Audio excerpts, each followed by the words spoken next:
السلام علیکم ورحمۃ اللہ وبرکاتہ۔ سب سے پہلے تو میں حافظ چاند صاحب کا احسان مند ہوں کہ انہوں نے میرا کام بہت آسان کر دیا ہے۔ اللہ ان کو مزید ترقیات سے نوازے، ورنہ میں تو مایوس ہو چکا تھا کہ میں آپ کو کوئی مضمون سمجھا پاؤں گا یا نہیں سمجھا پاؤں گا،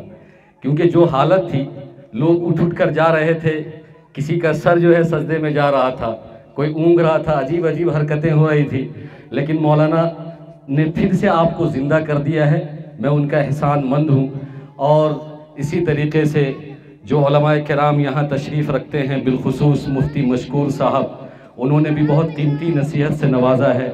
اور جو کنوینر ہیں، جو منتظمین ہیں، جو سامعین ہیں، جو علماء ہیں، ان سب کا میں تہہ دل سے شکر گزار ہوں، ممنون ہوں، مشکور ہوں کہ مجھے کہنے کا موقع دیا، یہاں دعوت دی، میں آپ کے سامنے بیٹھا ہوا ہوں۔ یہ سب ان لوگوں کی محبت ہے، ان لوگوں کی دعا ہے جن لوگوں نے ذریعے کے طور پر مجھے یہاں آپ سے ملوانے کا شرف حاصل کروایا ہے۔ اور میں ایک بات آپ سے کہہ دوں، میں نے ابھی بیان شروع نہیں کیا ہے، ابھی میں ایسے ہی آپ سے بات کر رہا ہوں، ملاقات کر رہا ہوں، کہ میں ہندوستان کے کئی علاقوں میں جا چکا ہوں۔ وہاں پر میں نے پروگرام بھی کیا ہے، بیان بھی کیا ہے، بڑے بڑے شہروں میں، جیسا کہ ممبئی ہے، بنگلور ہے، پونے ہے، ابھی فی الحال جلکوڑا میں ہوں۔ لیکن میں ایک دم سچائی کے ساتھ کہنا چاہتا ہوں، اس میں کوئی جھوٹ نہیں، کوئی ملاوٹ نہیں ہے، کہ جس مجاہدے سے آپ جلسے کو سن رہے ہیں اور جس دلچسپی کے ساتھ آپ نعت خواں کو سنا، آپ نے تلاوت آپ نے سنی، اور مقررین کے خطابات آپ نے سنا، وہ جوش، وہ ولولہ، وہ شوق، وہ رغبت، وہ قربانی، وہ جانثاری میں نے کہیں نہیں دیکھی ہے۔ اس کے لیے آپ مبارکباد ہیں، میں آپ کو مبارکباد دیتا ہوں۔ بس ایک تھوڑی سی گزارش یہ بھی کروں گا کہ اب تک آپ نے برداشت کر لیا ہے،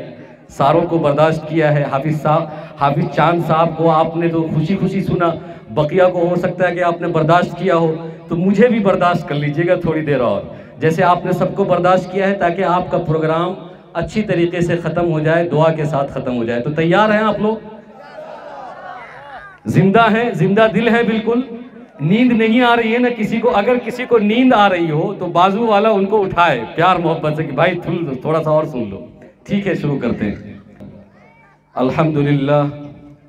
الحمدللہ نحمده ونستعینه ونستغفره ونؤمن به ونتوکل علیہ ونعوذ باللہ من شرور انفسنا ومن سیئات اعمالنا، من يهده الله فلا مضل له ومن يضلله فلا هادي له،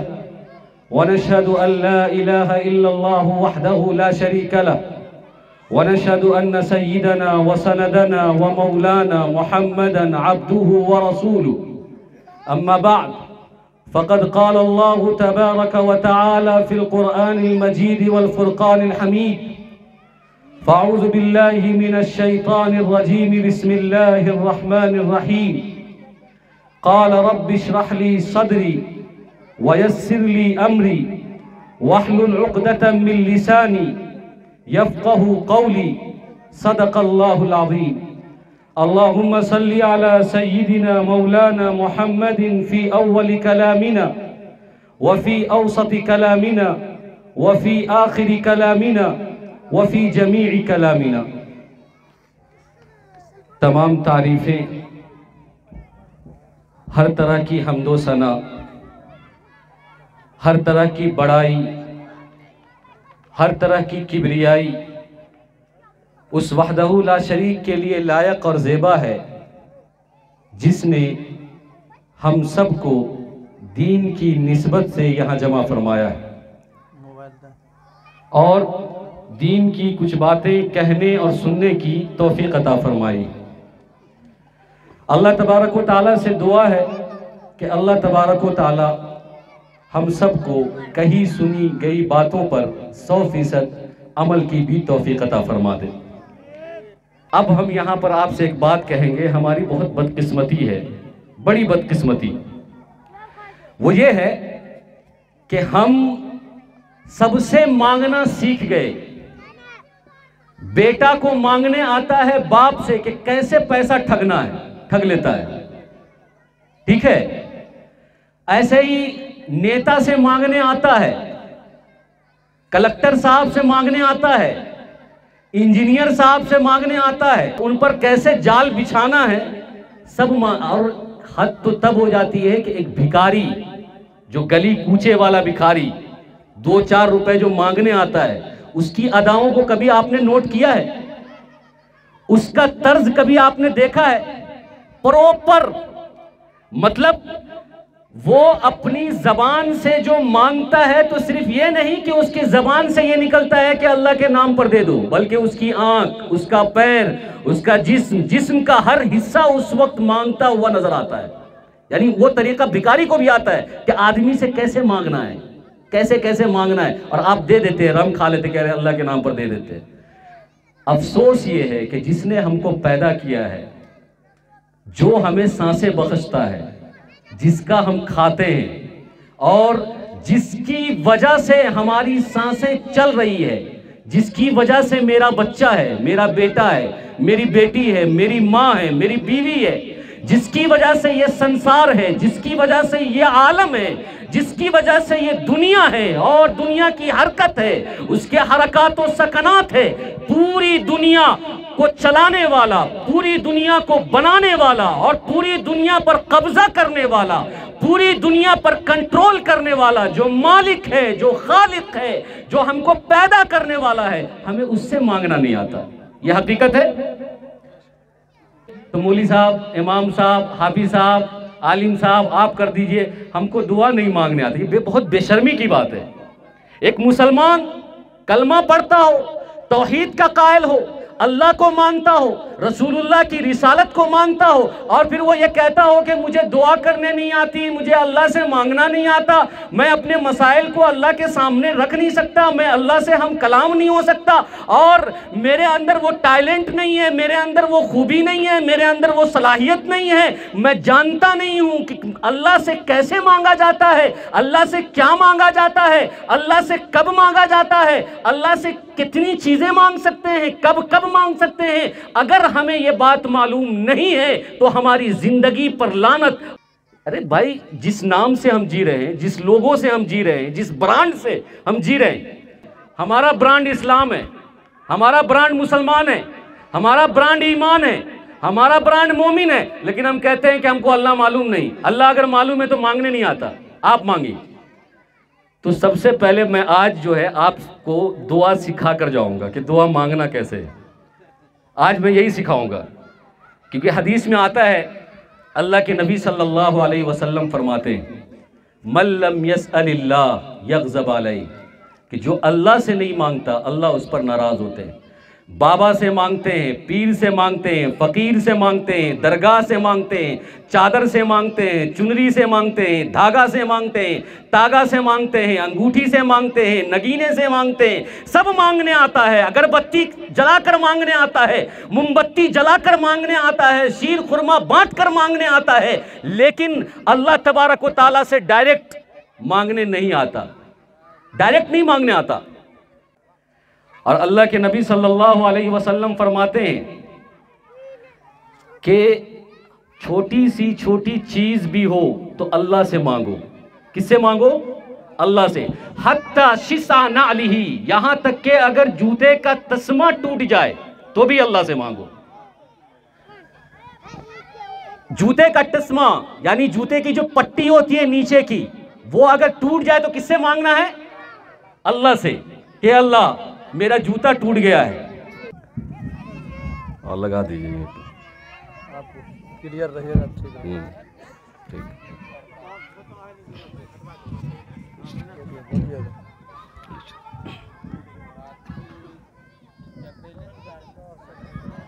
ابھی جو میری گفتگو چل رہی ہے، یہ گفتگو صرف تمہید چل رہی ہے، یہ ذہن میں رکھیے گا آپ،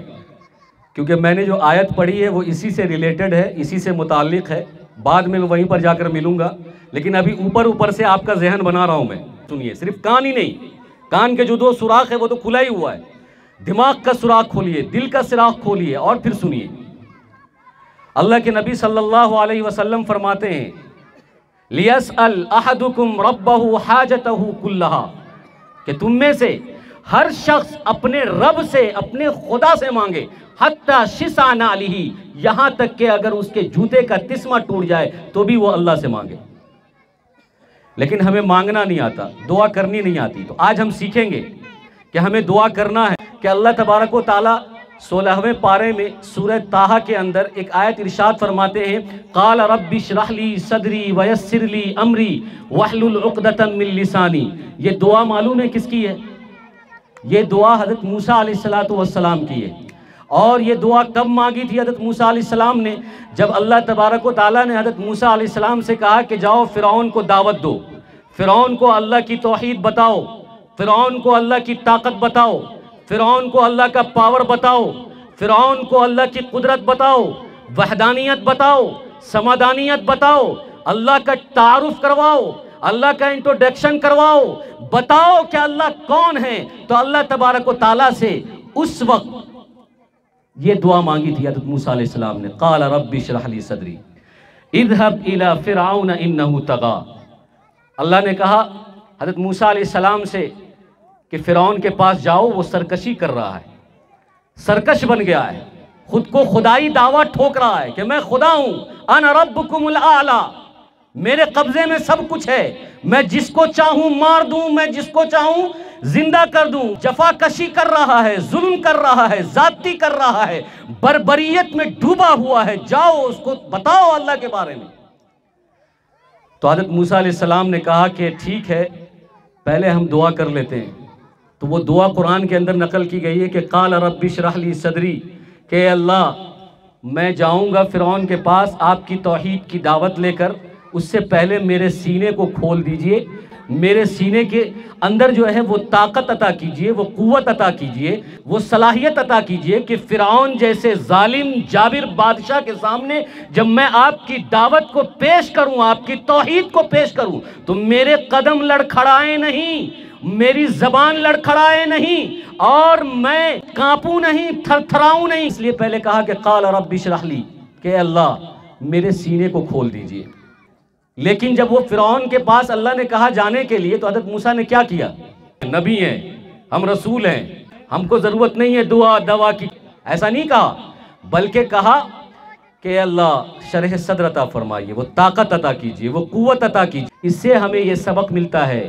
کہ کچھ بھی ہم کرنے جائیں، کچھ بھی ہم کر رہے ہوں یا کچھ بھی ہم کرنا چاہتے ہوں تو سب سے پہلے ہم اللہ سے مدد مانگے۔ فرعون نہ بنے، قابل نہ بنے، بکرات نہ بنے کہ ہم بہت بڑے، ہم کو سب کچھ آتا ہے، ہم کو کسی کی ضرورت نہیں ہے، ہم کسی کے محتاج نہیں ہیں، ہم اپنے بلبوتے پر سب کچھ کریں گے، ایسا سوچنے کی ضرورت نہیں ہے، پہلے اللہ سے مدد مانگنا ہے۔ اس لیے اللہ کے نبی صلی اللہ علیہ وسلم نے مسلمانوں کو یہ دعا سکھائی ہے کہ کوئی بھی تم اچھا کام کرو تو بسم اللہ الرحمن الرحیم سے کرو، ہے کہ نہیں ہے بھائی؟ کھانا شروع کرو تو ہاں، یہ الگ بات ہے کہ ہم بسم اللہ نہیں پڑھتے، لیکن ہے بسم اللہ پڑھنے کی بات ہے، بسم اللہ وعلی برکت اللہ، کہ آپ جب کھانا شروع کریں تو بسم اللہ پڑھیں، سونے جائے تو کیا پڑھیں؟ اللہم بسمک اموت و احیا، جب سو کر بیدار ہوں تو کیا پڑھیں؟ الحمدللہ الذی احیانا بعد ما اماتنا والیہ النشور، جب مسجد میں جائیں تو دعا پڑھیں، مسجد سے باہر نکلے تو دعا پڑھیں، بیت الخلاء میں جائیں تو دعا پڑھیں، بیت الخلاء سے باہر آئیں تو دعا پڑھیں، ہر قدم پر، ہر نفس پر، ہر حرکت پر، ہر سانس پر، ہر عمل پر ہمارے نبی نے ہمیں دعا سکھائی ہے۔ یہ الگ بات ہے کہ ہم دنیا کی رنگینی میں، جھگڑوں میں، فتنے میں، فساد میں، لالچ میں، حرص میں، طمع میں، حسد میں، بغض میں، نفرت میں، دشمنی میں اتنے پھنسے ہوئے ہیں کہ ہمیں معلوم نہیں ہے کہ کس وقت کون سی دعا پڑھنی چاہیے، ہمیں نہیں معلوم۔ لیکن ہمارے نبی نے کہا کہ کوئی بھی اچھا کام کرو تو بسم اللہ الرحمن الرحیم پڑھو۔ کیوں؟ پہلے اللہ سے مدد مانگو، کہو اے اللہ میں تیرے ہی دیے ہوئے نعمت سے ایک کام شروع کرنے جا رہا ہوں، آپ کی مدد ہمیں مل جائے گی تو یہ کام کامیاب ہو جائے گا، سفل ہو جائے گا۔ ایک حدیث ہے کہ اللہ کے نبی صلی اللہ علیہ وسلم فرماتے ہیں کہ جس کام کو اللہ کے نام سے شروع کیا جائے وہ کام مکمل ہو جاتا ہے، وہ کام پائے تکمیل کو پہنچتا ہے، اور جس مجلس میں جس کام میں اللہ کا نام نہ ہو، اللہ کی مدد شامل حال نہ ہو، اور اللہ کی عنایت نہ ہو، اللہ کی توجہ نہ ہو، اللہ کی مرضی شامل نہ ہو، اور اللہ راضی نہ ہو، اللہ کا حکم نہ ہو، وہ کام چاہے کتنا بڑا بھی تسمار خان کرے، وہ کام چاہے کتنا بڑا بھی ترم خان کرے، وہ کام پائے تکمیل تک نہیں پہنچ سکتا۔ کہ حضرت موسیٰ علیہ السلام کو جب اللہ نے کہا کہ جاؤ فرعون کے پاس، تو وہ فرعون کے پاس جانے سے پہلے اللہ سے دعا مانگ رہے کہ رب اشرح لی صدری، میرا سینہ کھول دیجئے، میں بہت بڑے مہم پر نکل رہا ہوں، بہت بڑی ذمہ داری ادا کرنے جا رہا ہوں، میں بہت بڑا کام کرنے جا رہا ہوں۔ اور آج ہم جب سب کچھ کر لیتے ہیں، سب پٹ جاتا ہے، جب برباد ہو جاتا ہے، سب کچھ ختم ہو جاتا ہے، تب کیا کرتے ہیں کہ مولوی صاحب قرآن خوانی کر دیجئے، مولوی صاحب دعا کر دیجئے، امام صاحب یہ کر دیجئے، امام جب سب برباد ہو گیا تب، ارے اس وقت جب شروع کیا تھا اس وقت اللہ کو یاد کرنا تھا، جب کام کو شروع کیا تھا اس وقت خود کو اللہ سے کنیکشن قائم کرنا تھا، تعلق قائم کرنا تھا، اللہ کے سامنے رکھنا تھا، اور اللہ کے سامنے استخارہ کرنا تھا کہ اے اللہ میں یہ کام شروع کرنے جا رہا ہوں، اس کام کے اندر خیر ہے کہ نہیں ہے، اگر خیر ہے تو پھر اس کام کو شروع کروا دے، اگر اس کام میں خیر نہیں ہے، شر ہے، تو اس کام کو مجھ سے شروع مت کروا، اگر اس کام کے اندر فتنہ ہے تو اس کام کو بند کروا دے، اگر اس کام کے اندر کامیابی ہے، سرخروئی ہے، عزت ہے، تو اس کام کو میرے لیے پسند فرما لے اور اس کام کو جاری کروا دے۔ لیکن ہم کیا کرتے ہیں؟ اللہ کو یاد نہیں کیا، شروع کیا، برباد ہو گیا۔